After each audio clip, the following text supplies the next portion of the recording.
Good morning. Let's turn our Bibles to chapter 4 of Proverbs.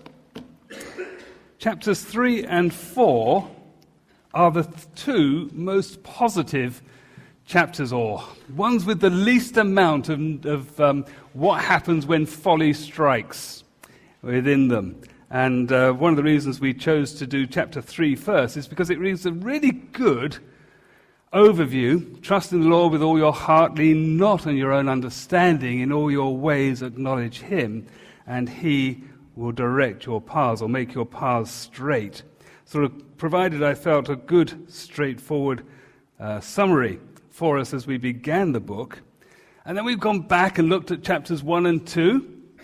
And today we come back into chapter 4, which again is extremely positive in its encouragement as to why we should gain wisdom and the value of it. So I'm hoping that today you'll be encouraged and there'll be a real sense of, it is worth it. Right. So ancient wisdom that works today. Proverbs chapter 4. Good. Listen, my sons. Ladies, don't worry, it does include you as well, okay? But this is a father talking to his son to equip and to train him, probably Solomon to his sons in the ways of ruling a nation, but it is inclusive. Listen, my sons, to a father's instructions, pay attention and gain understanding. I give you sound learning, so do not forsake my teaching. When I was a boy in my father's house, still tender and an only child of my mother, he taught me and said, lay hold of my words with all your heart. Keep my commandments and you will live. Get wisdom, get understanding. Do not forget my words or swerve from them. Do not forsake wisdom and she will protect you. Love her, she'll watch over you. Wisdom is supreme, therefore get wisdom. Though it costs all you have, get understanding. Esteem her, and she will exalt you. Embrace her, and she will honor you. She will set a garland of grace on your head and present you with a crown of splendor. Listen, my son. Accept what I say, and the years of your life will be many. I will guard you in the way of wisdom and lead you along straight paths. When you walk, your steps will not be hampered. When you run, you will not stumble. Hold on to instruction. Do not let it go. Guard it well, for it is your life. Do not set foot on the path of the wicked or walk in the way of evil men. Avoid it. Do not travel on it. Turn from it and go on your way, for they cannot sleep till they do evil. They are robbed of slumber till they make someone fall. They eat the bread of wickedness and drink the wine of violence. Path of the righteous is like the first gleam of dawn, shining ever brighter till the full light of day. But the way of the wicked is like deep darkness. They do not know what makes them stumble. My son, pay attention to what I say. Listen closely to my words. Do not let them out of your sight. Keep them within your heart, for they are life to those who find them, and health to a man's whole body. Above all else, guard your heart, for it is the wellspring of life. Put away perversity from your mouth. Keep corrupt talk far from your lips. Let your eyes look straight ahead. Fix your gaze directly before you. Make level paths for your feet and take only ways that are firm. Do not swerve to the right or the left. Keep your foot from evil. Let's pray. Father, pray that you would help us this morning as we open up your word, as you speak to us through your Spirit, that you would take these words and make them live in such a way that we take heed and we act, and that we grow in that journey of wisdom which will bring us peace and be a blessing to you and to those amongst us. Help us, we pray. Amen. I'm just going to switch this off and turn it back on again because it's going bleep, bleep behind me. And whilst I can cope with an awful lot of distractions, that's a distraction I think that's going to get me worked up. So, see if it's going to turn back on again. Apparently, it is only me that causes this interruption.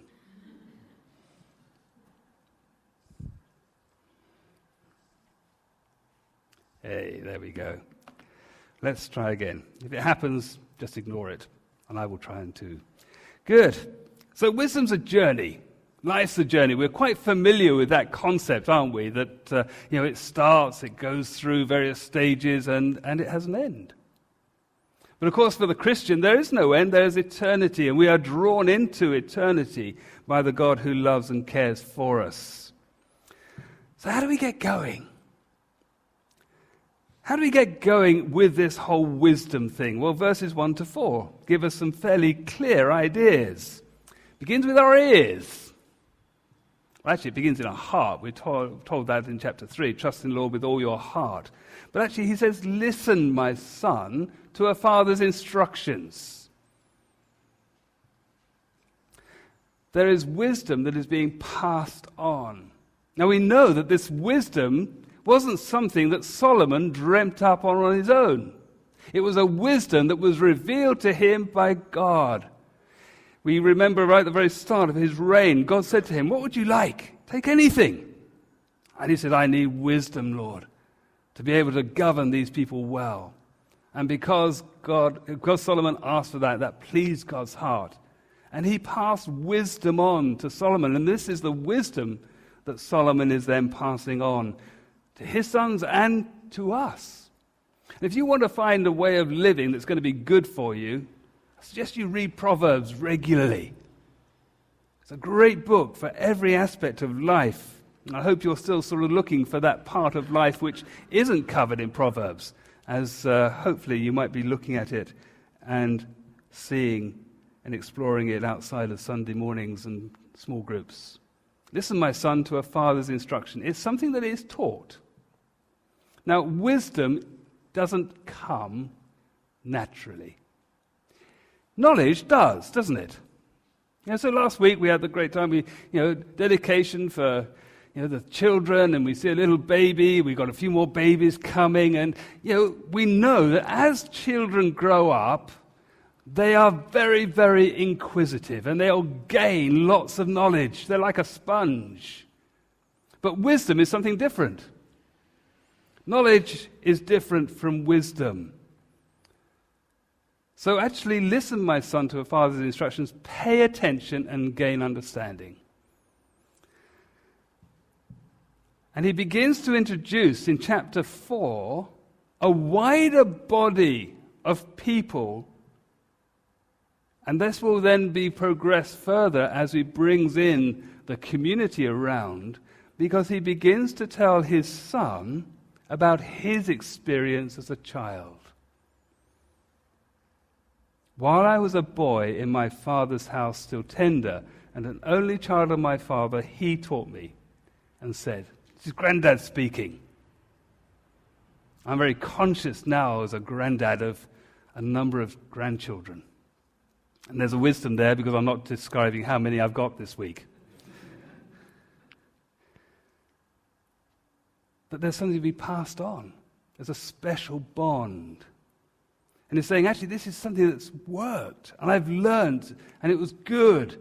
And here is something that is valuable. And this whole chapter is an explanation as to why it's worth all the effort and energy. Because, there can be a tradition of wisdom. We benefit from it through history, through the history of the church. We benefit from it as a family. So there is 4 generations of male Ruttys. There's probably never going to be another group like that that's going to be so full of trouble as my father, myself, my son, and one of my grandchildren. But we took this photo fairly recently. And the value of what gets passed on.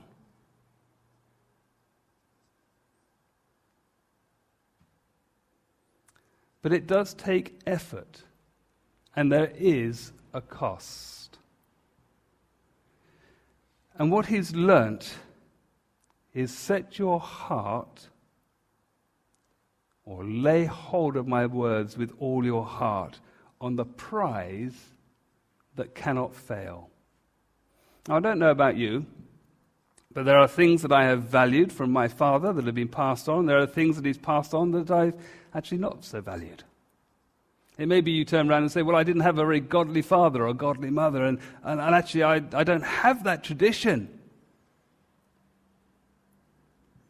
How do I go? How do I link in with that tradition of wisdom? Well, could I encourage you? You cannot find another earthly father, but you can find a spiritual father. You can go to somebody who has walked the Christian life for a number of years, who you observe and say, actually, I see they've grown in wisdom. And say, actually, could you help me? Could you be there for me? Could you mentor? Could you encourage and strengthen me? Likewise with a mother. This very much fits into the pattern of what we read in Titus. You know, the older women with the younger women, the older men with the younger men, that corporate sense. Now, it may be that you've had a very godly heritage and a godly father and a godly family. That is great. But actually, it's also true, we've got to pass that on. Each generation is going to be impacted by the present generation. And we see that all around us, don't we? The impact that has had. But what Solomon is saying is, actually, I had this passed on, and I'm going to pass on. Set your heart on the prize that cannot fail. All the things that you can possibly do in life, get wisdom. That's where he's going to go. But it has a cost. Yep. So some of you knew I spent a few days this week in Europe, in Amsterdam. I had to buy a ticket. Yep. There had to be a decision to be made. There had to be money that was paid out. There had to be a journey to get to the airport. There had to be a sit on the airport, lounge and all the lovely stuff that goes on, which is horrible when you get pushed into a small little tube and flown around the world at 25,000 feet. So it is with wisdom and life. But what is being passed on in this chapter is that although there's a cost, it will bring huge returns. So it's worth it. But a journey needs a decision and it needs action. And one of the big challenges and frustrations for each of us in life is that actually we quite happily sit back and let things happen to us, rather than take the steps that are necessary for wisdom to become part and parcel of our lives. Yes, we can absorb knowledge, but actually gaining wisdom is going to take effort and energy. So chapter 4 is really about, it's worth the journey. He's going to tell us why. But how do I get going on the journey? Well, nobody can do it for you. You've got to do it yourself. You've got to take action. You've got to look at the cost and say, yeah, I appreciate that. If I'm going to do that, I cannot do this. And one of the big challenges that we have within the church in the West is that we have a whole number of people who are quite happy to turn up and sit and listen and bore themselves silly for half an hour on a Sunday morning, and then they go away and they don't do anything about it. Solomon would say, don't be stupid. Don't be simple. Don't be a sluggard. Be wise. Look at what is on offer. John chapter 10, Jesus says, I've come that you might have life and life in all its fullness. God has gone to inordinate lengths to create for us an opportunity for a reconciliation with Him and for a life that is of peace and rest. And He says, go get it. But they're not going to hide the fact that it's going to be a cost. So you choose to follow Christ, you've got to turn to Him. You've got to turn your back on something else. You've got to say no in order to say yes. We cannot say yes to everything. You ever sat down at a restaurant and ordered food and wished you'd ordered what the person you're eating with has?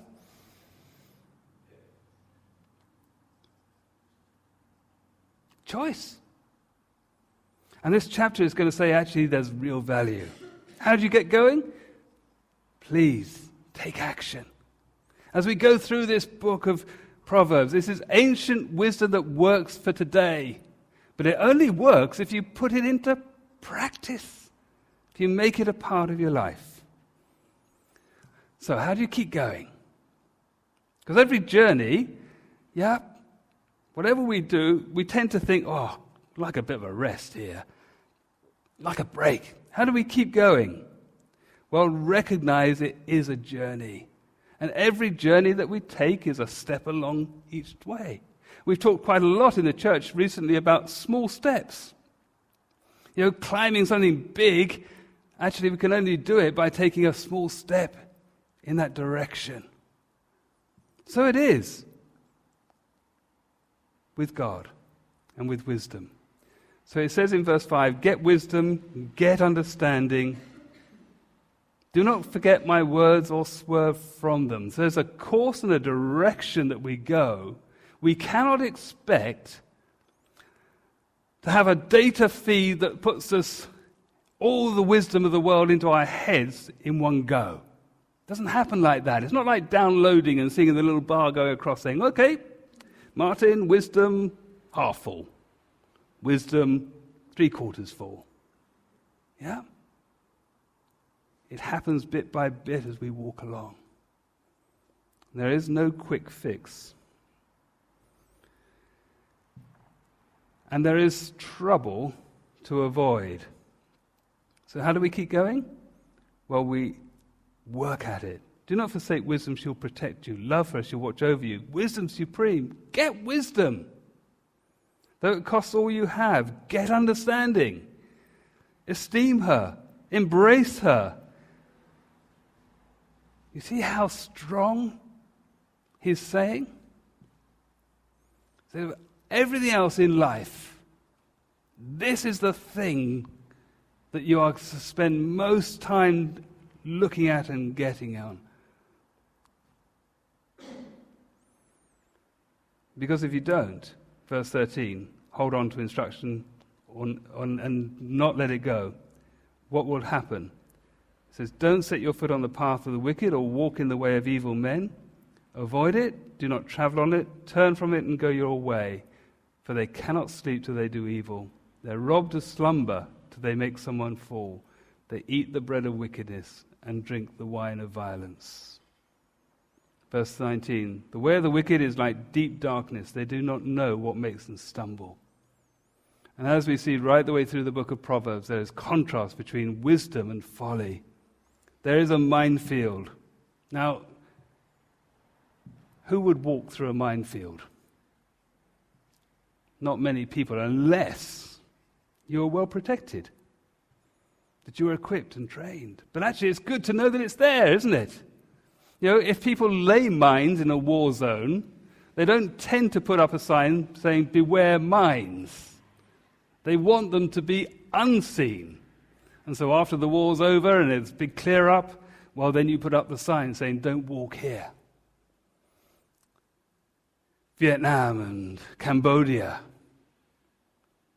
Endless numbers of people that as you go to those countries, farmers who, in their paddy fields, step on a mine and get blown up, lose limbs. So there's great work that goes on. So it is with wisdom. Actually, this father is saying to the son, look, there's a world out there, and this is what's going to happen. Do you want peace and rest, or do you want unease? Make a choice. How do you keep going? Well, actually recognize there's a journey and a direction to take. Go for it as if it was the most valuable thing in life, because the opposite is just not worth it. Jesus says everyone is a slave who sins is a slave to sin. It's quite right. If I do something that's wrong, I'm tied up with that. If I go down to Tesco's and shoplift, I've got to carry that conscience. I might get caught. I might end up with a criminal record. That's there. Now, one of the great things about relationship with God through Jesus is that actually that forgiveness is present, and there's a new life and a new way. But what Jesus is saying is actually exactly what's saying here in Proverbs. Go down that line, you're going to get snared and trapped. Go down this line and you'll find freedom and life and peace and prosperity. You choose. A bit like the end of the Sermon on the Mount. The guy who built his house on the sand, the guy who built his house on the rock. Wisdom's the rock. Jesus is the rock. And build your life on him. Then you can keep going and you'll find a way. Because temptation's all around. Don't be surprised. We will be tempted. That's the life in which we live. I'm not saying anything here that's mind-boggling new or different, but it's a great reminder. And in chapter 4 here, there's all these encouragements why it's worth following Jesus, why it's worth living a life with wisdom, because it brings hope and purpose and direction. I counted up, I think there are 6 do nots, and there are 4 keeps. So do not forsake my teaching is one. Do not forget my words, verse 5. Verse 6, do not forsake wisdom.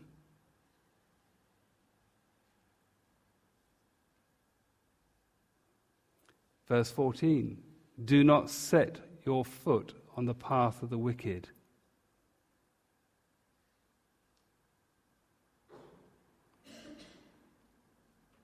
There's one more. 21, do not let them out of your sight.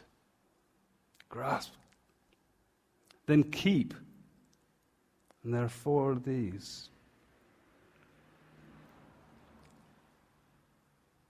As we look through, keep my commands, verse 4, and you will live.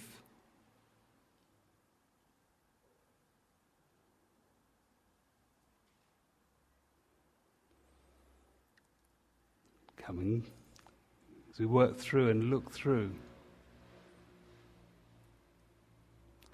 Verse 21, keep them within your heart. Verse 24, keep corrupt talk far from your lips. Verse 27, keep your foot from evil. So how do we keep going? Well, there's a direction that we set, but we do it with eyes that are open, and we think about the consequences, and we think about the rewards.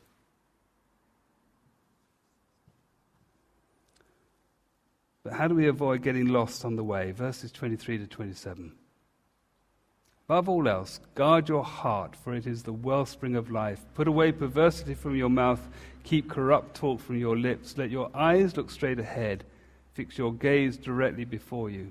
Make level paths for your feet, and take only ways that are firm. Do not swerve to the right or the left. Keep your foot from evil. Pay attention. Actually, that's verse 20. You get the sort of drift of what's happening here? As the Father says to the Son, look, something worth thinking about here. This is really important. Listen. Have that attitude which says, I'm going to learn, I'm going to find, I want to work through. And remember that life flows from the inside out. It is from the heart, verse 23, for it is the wellspring of life. Guard your heart. Where do I want to go? What direction do I want to go? In other words, we've got to really think about our living. We've got to take steps. We've got to take action. And rather than allowing life to happen around us, we say, actually, I have this great prize, and I'm going to go for it. And actually, as I go for it, I want to have others around me going for it as well. So you get the Father, the grandfather, and the Son. There's a sense of we're in this together. It's not me on my own, but it is together. But there will also be an element in which we have to put away. Cannot do everything. We have to work out what we're going to keep, what we're going to give away, what we're going to do and what we're not going to do. So how do we do that? Well, he gives us a body test. So I'm going to spend the last 10 minutes talking a little bit about this. Because it's all very well. I don't think I've said anything today, and this is part of the problem of preaching a passage like this, which gets repeated regularly, that you say, wow, that's new, I hadn't thought about that. But how do we do this? How do we actually live wisely? What are the steps that we can take? Well, he gives us a body test. It does come towards the end. He talks about the heart. Above all else, guard your heart, for it's the wellspring of life. So just pause and think, how's your heart? I'm not talking about is it beating fast or is it beating slow?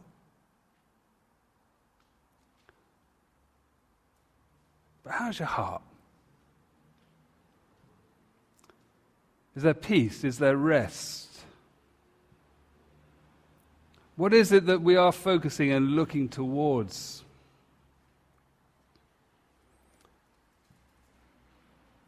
Then it says in verse 24, put away perversity from your mouth. Keep corrupt talk from your lips. So it's mouth and lips, it's speech. In what ways is wisdom seen? In the way that I speak and I interact and I communicate with the people around me. These are quite hard things to take, aren't they? And then moves on. Let your eyes look straight ahead. Fix your gaze directly before you. So, in what ways am I or are we drawn to see things differently rather than keeping focused? We're into the world of athletics at the moment, aren't we? It's that summertime period. And people who are running, you don't see them very often. Occasionally, they might just take a quick glance, what's happening around me? But there's that focused, concentrated look, which is on the end goal, the finishing tape. In what ways are my eyes diverted? So I see other things, and I think that's interesting, that's deflecting. What am I seeing in my eyes in terms of what I look at? And then it moves on. Make level paths for your feet, and take only ways that are firm. Very practical, isn't it? So what direction are you traveling in? Are these directions wise or are they foolish? Are they God-centered or man-centered? And as we've gone through the book of Proverbs, we see very clearly that God-centered living brings peace, brings blessing, and man-centered living brings death and shame and darkness. So as we reflect on that, what steps do we take then to begin to walk and to grow in wisdom? Well, I think the first step that we have to take is to ask ourselves, do we have a relationship with Jesus? Because if we don't, any steps that we take are going to be humanly driven. And although it may bring some result, it hasn't got that working of the Spirit which will bring about transformation and change.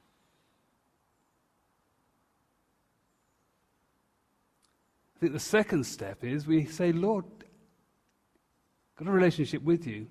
Help me to see, what is it that I need to work on? And you might turn around and say, well, actually, it's everything. I need a complete body transplant. Well, try and resist that. And say, actually, Lord, is it my speech? What can I do to become wiser in my speaking? Well, one of the things you could do is say, I want to take some steps with this, Lord. You could go through the book of Proverbs. Now you can Google it and say, actually, I want to pull out everything that talks about a proverb about speech and to look at them. And I want to, bit by bit, bring that into my relationships and my conversation, my text messaging, my Facebook interaction, my Twitter account, all those different aspects in which we use. And I want you, Lord, to help me to see to what extent am I being wise. Now, ladies, I think you've all been given this year a journal. Guys, it wouldn't be a bad thing, actually, to have something like that, where we jot down and say, actually, what's the Lord saying to me on this? Where's my progress? And then at the end of the week, looking back and say, actually, what steps have I done in terms of my speaking? Because life and wisdom is a journey, but actually, bit by bit, I want to see that area of my life change and transformed. Very simple, very practical, and eminently doable. Or perhaps it's in terms of what my eyes are seeing. And to reflect and think, what TV program, what am I seeing on my internet, what am I looking at as I walk around? And to pull out the proverbs that are there about what we see and how we use our eyes. There are plenty. And to do the same sort of thing. So that bit by bit we allow God to come in and to transform and to change. Likewise with our feet. Where am I going? What direction am I taking? How do I use the resources I'm given as I walk around, as I go around? Why bother? Sounds a bit of hard work, doesn't it? Well, Proverbs 4 tells us there's a reward. And the reward? A garland of grace on your head and a crown of splendor. Comes in verse 9. None of us actually take action and do something unless there is a reason and a benefit. Now, that reason and that benefit may not be something that you particularly want to do. So I've got a wedding coming up and I'm going because I want to keep my mum happy. Much more than keeping me happy. Yeah? So there's a purpose behind it. Yeah? We might decide that actually our trousers are feeling a little bit tight. So actually, what do we do? Well, I don't want to go out and buy new clothes, so I'm going to try and do a bit of exercise. Yep. What's the benefit? Well, the benefit is I won't have to go out and spend money on clothes. Or it may be you turn around and say, I love spending money on clothes, forget the weight, I'm going to go and buy some clothes. Yep. All these choices that we make are very practical, aren't they? We're doing it all the time. Why is it that when we know we have a Savior who loves us, when we have a Savior who says, I've come that you might have life in all its fullness, that when it comes to putting into steps that will help us to grow and develop wisdom in our hearts and lives, we say, yeah, sounds good. But actually putting it into practice is a challenge. One, we have to be motivated. And I think Proverbs 4 is part of that motivation.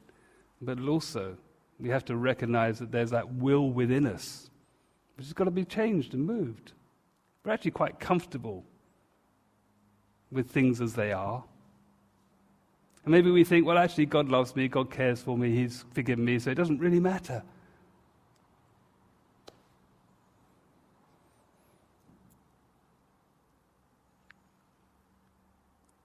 And actually, it does matter. It matters to the people around us. Because unless they see the radical difference that wisdom makes, why bother to find anything about Jesus?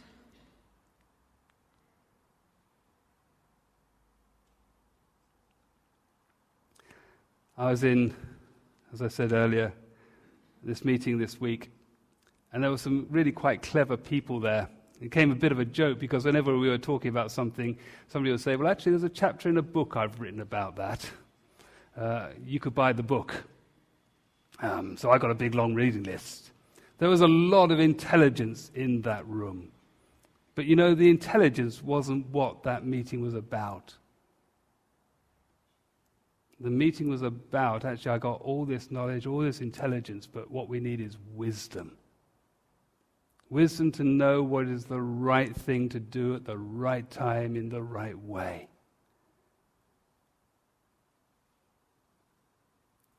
God has given each of us a wonderful gift of life. He's given us a wonderful gift of a Savior who restores and reconciles us. He's given us the wonderful gift of wisdom. And one day we're going to have to give account. How do we use the gifts that God has given to us? And our role here as leaders within the church is to encourage and to equip people to take that journey. So there's some practical ways that you can do it. Proverbs 4. Wisdom's reward is wonderful. It's worth it. But that journey can only be taken by you.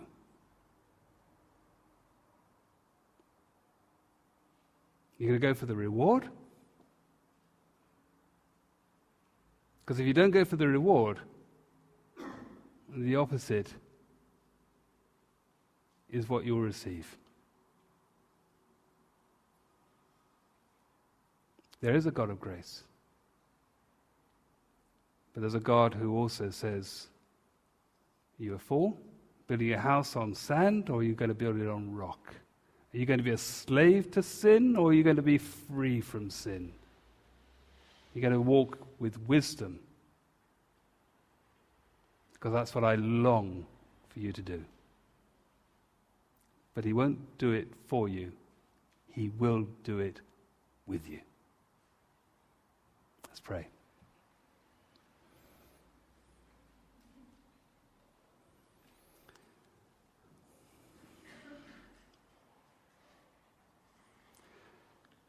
Father, we thank you that this wonderful encouragement in this passage, I pray that it might be an encouragement to us,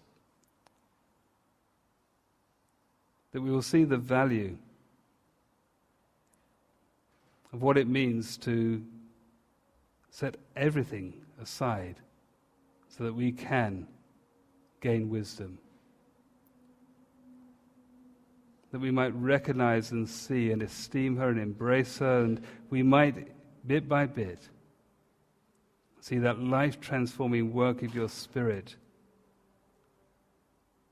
which will reflect your goodness to all those we walk and live amongst.